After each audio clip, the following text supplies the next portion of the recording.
خوش آمدید دوستو، امید ہے کہ آپ لوگ خیریت سے ہوں گے۔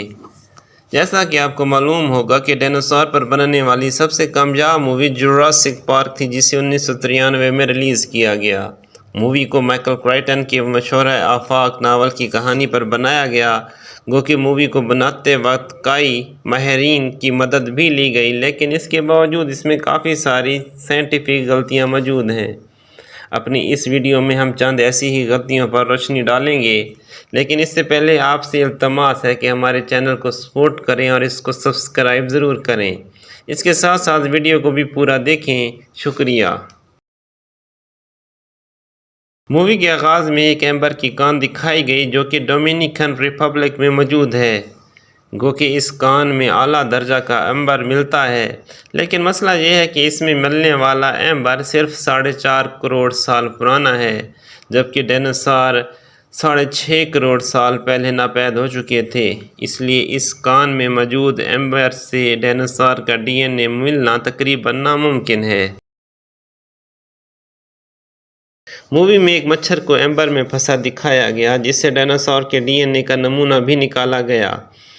اگر اس کے اینٹینا کو غور سے دیکھا جائے تو اس پر بہت زیادہ بال ہیں، جو کہ نر مچھر کی نشانی ہوتی ہیں، کیونکہ مادہ کے اینٹینا پر بہت کم بال ہوتے ہیں۔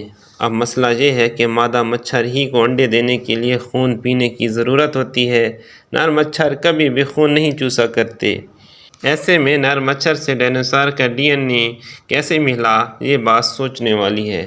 پھر سونے پر سہاگا یہ کہ دکھایا گیا مچھر ٹوکسورائنکائٹس نو سے تعلق رکھتا ہے، جو ایلیفینٹ ماسکیٹو بھی کہلاتا ہے۔ اس نو کے نر اور مادہ دونوں پھولوں سے خوراک حاصل کرتے ہیں، یعنی دونوں خون سے پرہیز رکھتے ہیں، مطلب کہ ان کے پیٹ سے ڈینوسار کا خون ملنا بھی ناممکن ہے۔ مووی میں کئی مقامات پر ظاہر کیا گیا کہ جب آپ کے سامنے ٹی ریکس آ جائے تو جان بچانے کا واحد طریقہ یہ ہے کہ آپ بالکل ساکن ہو کر کھڑے ہو جائیں، کیونکہ ٹی ریکس صرف متحرک چیزوں کو دیکھ سکتا ہے۔ لیکن اگر حقیقت میں آپ کا سامنا ٹی ریکس سے ہو جائے تو ایسا ہرگز مت کیجیے گا۔ آپ ساکن کھڑے مت رہیں، بلکہ بھاگ کھڑے ہوں، کیونکہ اس طرح آپ ٹی ریکس کا آسان ترین شکار ہو سکتے ہیں، اور یہ بھی ہو سکتا ہے کہ اگلے ہی لمحے آپ اس کے پیٹ میں ہوں۔ ماہرین نے ٹی ریکس سمیت کئی ڈینوسارز کی دیکھنے کی حس پر کافی تحقیق کی ہے، اور یہ بات ثابت کی ہے کہ ایک ٹی ریکس ہم انسانوں سے بھی زیادہ تیز نظر رکھتا تھا، بلکہ اس کے دیکھنے کی حس ایک عقاب جتنی ہوا کرتی تھی، اور ایک عقاب کئی میٹر بلندی سے زمین پر ریگتے جانوروں کو بھی دیکھ لیتا ہے۔ اس لیے چاہے جاندار حرکت کر رہا ہو یا ساکن ہو، ٹی ریکس اسے دیکھ ہی لیتا ہے۔ اب فرض کر لیتے ہیں کہ ہمارے ٹی ریکس کی آنکھوں میں کوئی مسئلہ ہونے کی وجہ سے وہ ہمارے مووی کے کرداروں کو ساکن حالت میں نہ دیکھ پایا، تو وہ انہیں سونگھ ضرور لیتا۔ جی ہاں، ایک ٹی ریکس کئی کلومیٹر دور سے ہی اپنے شکار کو سونگھ لیا کرتا تھا، تو اتنے قریب سے تو اس کے لیے اپنے شکار کو ڈھونڈنا اور سونگھنا زیادہ مشکل نہ ہوتا۔ نتیجہ محض یہ نکلا کہ حقیقت میں ہمارے ہیروز کا ٹی ریکس سے بچنا تقریباً ناممکن تھا۔ ٹی ریکس اس مووی کا بنیادی ستارہ تھا، لیکن اس مووی میں خوف اور دہشت کی اصل علامت ویلاسیریپٹر تھے، اور سب سے زیادہ حقیقت سے پرے بھی انہی کو دکھایا گیا۔ سب سے پہلی بات، مووی میں ویلاسیریپٹر کو ایک 6 فٹ اونچائی رکھنے والا درندہ دکھایا گیا، حالانکہ حقیقت میں ان کی زیادہ سے زیادہ جسامت 3 فٹ تک ہو سکتی تھی، یعنی ایک نارمل سائز کے کتے جتنے بڑے ہوا کرتے تھے۔ اس غلطی کی بنیادی وجہ یہ ہے کہ مووی میں ان کی بنیاد ایک اور طرح کے ڈائناسور پر رکھی گئی، جسے ڈینونیکس اینٹروپس کہا جاتا ہے۔ یہ ڈائناسور ویلاسیریپٹر سے بھی 6 کروڑ سال پہلے کرۂ ارض پر موجود رہے ہیں۔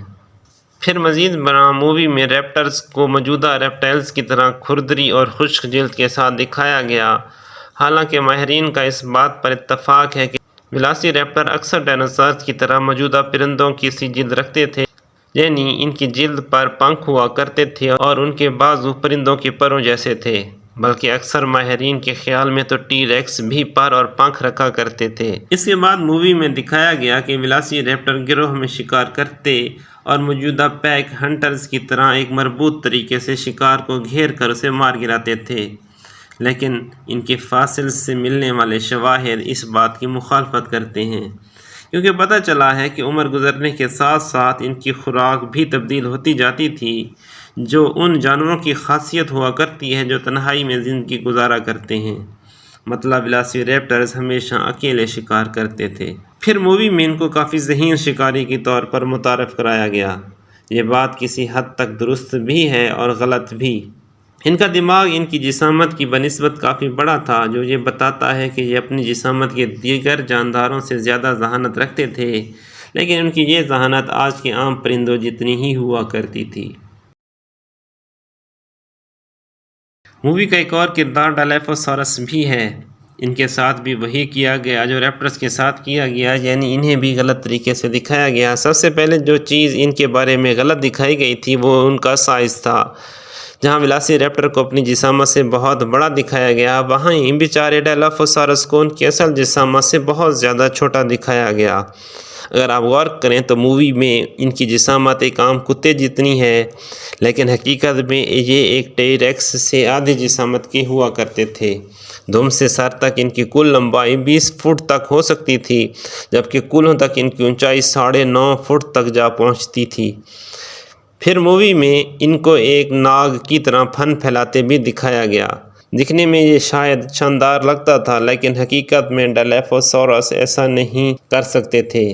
پھر مووی میں ان کو اسپٹ کوبرا کی طرح اپنے منہ سے زہر تھوکتے بھی دکھایا گیا۔ حالانکہ اب تک کی تحقیق کے مطابق کل معلوم 700 سے زائد ڈائنوسار انواع میں سے ایک بھی زہریلا نہ تھا۔